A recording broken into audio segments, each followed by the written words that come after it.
Hi friends, అందరికీ నమస్కారం. Welcome to Sukruthi's home. Devi నవరాత్రుల్లో దుర్గామాతని విశేషంగా పూజిస్తాము. అటువంటి విశేషమైన పూజల్లో భాగంగానే 9 రోజుల్లో ఒకరోజు విశేషంగా కుమారి పూజ చేస్తాము.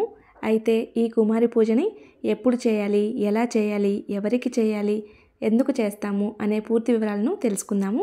కుమారి పూజను ఎప్పుడైతే అమ్మవారు బాలత్రిపుర సుందరి అమ్మవారి అవతారంలో దర్శనమిస్తారో ఆ రోజున కుమారి పూజను చేయాలి. అయితే కుమారి పూజలో కన్యను ఎన్నుకోవటంలో జాతి, మతం, కులం భేదం చూడకూడదు. ఏ కన్యనైనా సరే, అంటే వాళ్ళు ధనికుల, పేదవార, ఎటువంటి కులము అటువంటివి ఏమీ పట్టించుకోకుండా అమ్మవారి స్వరూపంగా భావించి ఆ రోజున కన్య పూజ చేయాలి. మనం ఈ కుమారి పూజని ఒకరికి చేయవచ్చు, ముగ్గురికి, 5గురికి, 9 మందికి కూడా చేయవచ్చు. చాలామంది నవదుర్గలుగా భావించి 9 మందికి కుమారి పూజ చేస్తారు. ఈ కుమారి పూజని మన ఇంటి బిడ్డకి కాకుండా బయట నుండి ఆడపిల్లను, అంటే కన్యపిల్లని తీసుకువచ్చి పూజ చేయాలి. మన ఇంట్లో ఆడపిల్లని మనం ఎప్పుడూ కూడా మహాలక్ష్మిలా భావిస్తాము. అందులో అసలు సందేహమే లేదు. కానీ ఈ పూజని మనం బయట వాళ్ళని తీసుకువచ్చి చేస్తేనే ఫలితం లభిస్తుంది. ఇక్కడైతే నేను మా పాపని కూర్చోబెట్టి చూపిస్తున్నాను. ఇది వీడియో కోసం మాత్రమే ఇలా చేసి చూపిస్తున్నాను. వచ్చిన కన్యపిల్లలకి చక్కగా చేతికి ఒక ఎర్రటి పుష్పాన్ని లేదా ఒక కమలం పువ్వుని ఇవ్వాలి. అంటే తామర పువ్వు దొరికితే తామర పువ్వు ఇస్తే చాలా మంచిది. అలా చేతిలో వాళ్ళకి ఎర్రటి పుష్పాన్ని ఇచ్చి కూర్చోబెట్టాలి. వాళ్ళని మన ఇంట్లోకి ఆహ్వానించి కూర్చోబెట్టుకున్నాము అంటే అమ్మవారిని కూర్చోబెట్టుకున్నట్లుగా భావించాలి. చక్కగా బొట్టు పెట్టి, గంధం పెట్టి, కాళ్ళు కడిగి ఆ నీటిని మన తల మీద చల్లుకొని ఆ తర్వాత వాళ్ళ కాళ్ళకు పసుపు రాసి ఈ విధంగా పారాని పెట్టాలి.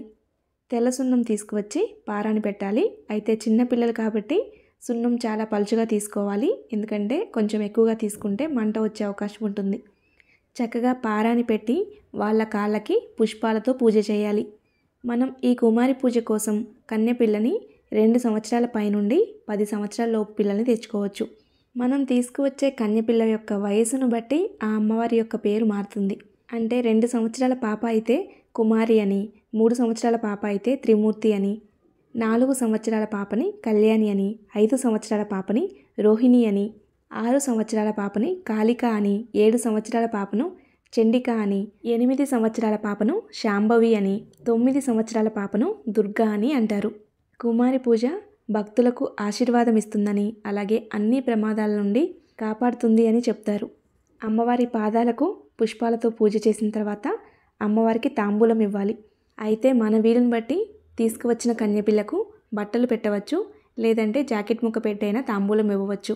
బట్టల మీద తమలపాకులు, ఒక్క, ఖర్జూరము, పసుపు, కుంకుమ, పూలు, పండ్లు పెట్టి తాంబూలం ఇవ్వాలి. అలాగే అమ్మవారికి అలంకరణ కోసం ఉపయోగపడే వస్తువులన్నీ ఇస్తే చాలా మంచిది. అయితే ఇవన్నీ కూడా మన వీలుని బట్టి ఇవ్వవచ్చు. లేదంటే జడగంటలు మాత్రం తప్పనిసరిగా ఇవ్వడానికి ప్రయత్నించండి, చాలా మంచిది. అన్నీ ఇవ్వాలి అనుకుంటే మాత్రం చక్కగా అద్దము, దువ్వెన, పౌడరు, కాటుక, గోరెంటాకు అటువంటివన్నీ కూడా ఇవ్వవచ్చు. అలాగే ఈరోజు కుమారి పూజలో ముఖ్యంగా చేయవలసింది ఏమిటంటే వచ్చిన పిల్లల్ని సంతోషపెట్టడం. చిన్నపిల్లల్ని సంతోషపెట్టడం చాలా తేలిక పని. వాళ్ళకు ఇష్టమైనవి బొమ్మలు కానీ లేదా చాక్లెట్స్ లాంటివి కానీ ఇస్తే వాళ్ళు చాలా తేలిగ్గా సంతోషపడతారు. మనం అలా వాళ్ళని సంతోషపెడితే ఆ రోజు ఆ రూపంలో వచ్చింది అమ్మవారు కాబట్టి అమ్మవారు సంతోషపెట్టినట్టే. ఆ అమ్మవారు సంతోషపడ్డారు అంటే ఆ అమ్మవారి అనుగ్రహం మనకు కలిగినట్లే. అయితే కొంతమంది వారి స్తోమతను బట్టి చాలా రకాలుగా చేయాలి అని చెప్పేసి పిల్లల్ని తీసుకువచ్చి కూర్చోబెట్టి ఇబ్బంది పెడుతూ ఉంటారు. వారు చాలా ఇబ్బంది పడుతూ ఉంటారు, అలాగే ఏడుస్తూ ఉంటారు. అలా అస్సలు ఏడవకూడదు. వాళ్ళని చాలా ప్రశాంతంగా వదిలేసి చాలా నెమ్మదిగా మనకు ఎంత వీలుంటే అంత చేసుకోండి. మనం అలా చేయాలి, ఇలా చేయాలనే ఉద్దేశంలో వాళ్ళను ఇబ్బంది పెట్టి వాళ్ళను ఏడిపిస్తే ఎంత చేసినా వృధా అవుతుంది. ఒకవేళ వచ్చిన పిల్లలు ఇబ్బంది పడుతున్నట్లుగా అనిపిస్తే వాళ్లకు నచ్చిన చాక్లెట్స్ కానీ బొమ్మలు కానీ వాళ్ళ చేతికి ఇచ్చి అప్పుడు మీ పూజ చేసుకోండి. అలాగే ఆ అమ్మవారికి నోరు తీపి చేయాలి. స్వీట్ కానీ ప్రసాదం కానీ పెట్టండి. అలాగే మీరు ఆ రోజు నైవేద్యాలు ఎక్కువగా చేసి ప్రసాదాలన్నీ కూడా అమ్మవారు తినాలి అనేసి వారికి బలవంతంగా తినిపించడానికి ఏడిపించకండి. ముఖ్య ఉద్దేశం ఏంటంటే వాళ్ళు ఏ రకంగానూ ఏడవకూడదు. వాళ్ళు ఎంత సంతోషంగా ఉంటే ఆ అమ్మవారు అంత సంతోషంగా ఉన్నట్టు. ఎందుకంటే ఆ అమ్మవారే వాళ్ళ రూపంలో వస్తారు కాబట్టి. అలాగే మీరు తెచ్చిన వస్తువులన్నిటితో ఆ అమ్మవారికి అలంకరణ చేయాలి. అయితే ఈ పూజని నవరాత్రుల్లో బాలత్రిపుర సుందరీదేవి అవతారం రోజు చేస్తాము అని చెప్పాం కదా.